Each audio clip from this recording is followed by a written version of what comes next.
Web development का भविष्य क्या है? आजकल हर जगह यही बात हो रही है, खास करके जब से एआई आया है।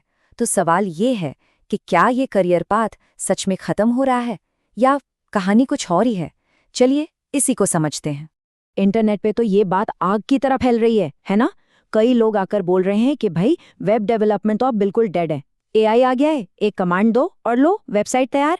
पर क्या ये सच में इतना ही सिंपल है? लेकिन जरा नंबर्स पर नजर डालिए, रियलिटी चेक है ना। सिर्फ भारत में इस वक्त 1 लाख से भी ज्यादा जॉब ओपनिंग्स हैं वेब डेवलपर्स के लिए। 1 लाख! तो इससे एक बात तो साफ हो जाती है, डिमांड कम नहीं हुई बल्कि अभी भी बहुत बहुत ज्यादा है। तो इसका मतलब क्या हुआ? मतलब साफ है, मार्केट खत्म नहीं हुआ, मार्केट इवॉल्व हो गया है, रूल्स बदल गए हैं। आज कंपनियों को ऐसे डेवलपर्स चाहिए जिनके फंडामेंटल्स, जिनकी नींव एकदम सॉलिड हों और जो एआई को एक टूल की तरह इस्तेमाल कर सकें। ये एक एवोल्यूशन है, एंड नहीं। अच्छा, इस पूरी चीज को ना एक सिंपल से एग्जाम्पल से समझते हैं। सोच के देखिए एक रेस्टोरेंट के बारे में। हाँ, एक रेस्टोरेंट। ये एनालॉजी हमें वेबसाइट के अलग अलग हिस्सों को समझने में काफी मदद करेगी। तो आइए चलते हैं इस रेस्टोरेंट में। हमने मेन्यू देखा और ऑर्डर किया। ये हो गई क्लाइंट रिक्वेस्ट। हमारा ऑर्डर सीधा गया किचन में, जहां शेफ ने उस पर काम शुरू किया। ये है बैकएंड लॉजिक। शेफ को सामान कहाँ से मिलता है? स्टोर रूम से, राइट? वो हो गया डेटाबेस। और जब वेटर हमारी डिश टेबल पर लेके आता है, वो है सर्वर का रिस्पॉन्स। बिल्कुल यही प्रोसेस एक वेबसाइट फॉलो करती है। तो अब इसको आमने सामने रखते हैं।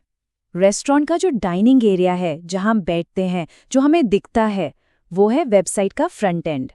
जो किचन है, जहां असल काम हो रहा है पर्दे के पीछे, वो है बैक एंड। और स्टोर रूम, जहां सारा रॉ मटेरियल, सारी इंफॉर्मेशन रखी है, वो है डेटाबेस। ये तीनों मिलकर ही पूरा सिस्टम चलाते हैं। चलिए अब एक और एनालॉजी देखते हैं, इस बार एक घर की। मान लीजिए एक वेबसाइट एक घर है। तो इस डिजिटल घर को बनाने के लिए क्या क्या चाहिए? इससे हमें फ्रंट एंड की मेन टेक्नोलॉजी समझने में आसानी होगी। तो ये जो फ्रंट एंड है ना, ये 3 पिलर्स पर खड़ा है। सबसे पहले आता है HTML। ये घर का स्ट्रक्चर है, इसका ढांचा, मतलब दीवारें, छत, नींव। फिर आता है CSS। ये है घर का पेंट, उसके पर्दे, फर्नीचर, मतलब पूरा लुक एंड फील। और आखिर में जावास्क्रिप्ट। ये है घर की इलेक्ट्रिसिटी, उसकी प्लम्बिंग, जो चीजों को काम करवाती है। जैसे स्विच दबाया तो लाइट जल गई। तो इन शॉर्ट, HTML से स्ट्रक्चर बना, CSS से स्टाइल आया और जावास्क्रिप्ट ने इंटरैक्टिविटी डाली। एक कंप्लीट मॉडर्न वेबसाइट के लिए इन तीनों का एक साथ काम करना बेहद जरूरी है। तो अब जब हम इन तीनों पिलर्स को जानते हैं, तो सबसे बड़ा सवाल ये है कि शुरुआत कहाँ से करें?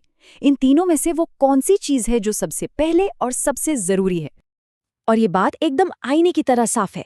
अगर किसी बिल्डिंग की नींव ही कमजोर हो तो हल्के से झटके में पूरी बिल्डिंग गिर जाएगी। वेबसाइट का भी बिल्कुल यही हिसाब है। लोग फैंसी फ्रेमवर्क्स और नई टेक्नोलॉजीज के पीछे भागते हैं और नींव को भूल जाते हैं।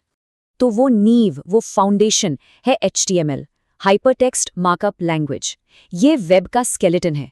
याद रखिए, ये कोई कॉम्प्लेक्स प्रोग्रामिंग लैंग्वेज नहीं है, ये एक मार्कअप लैंग्वेज है। इसका काम सिंपल है, ब्राउज़र को बताना कि पेज पर क्या क्या है। ये हेडिंग है, ये पैराग्राफ है, यहाँ पर एक इमेज है, बस। हर चीज़ की शुरुआत यहीं से होती है।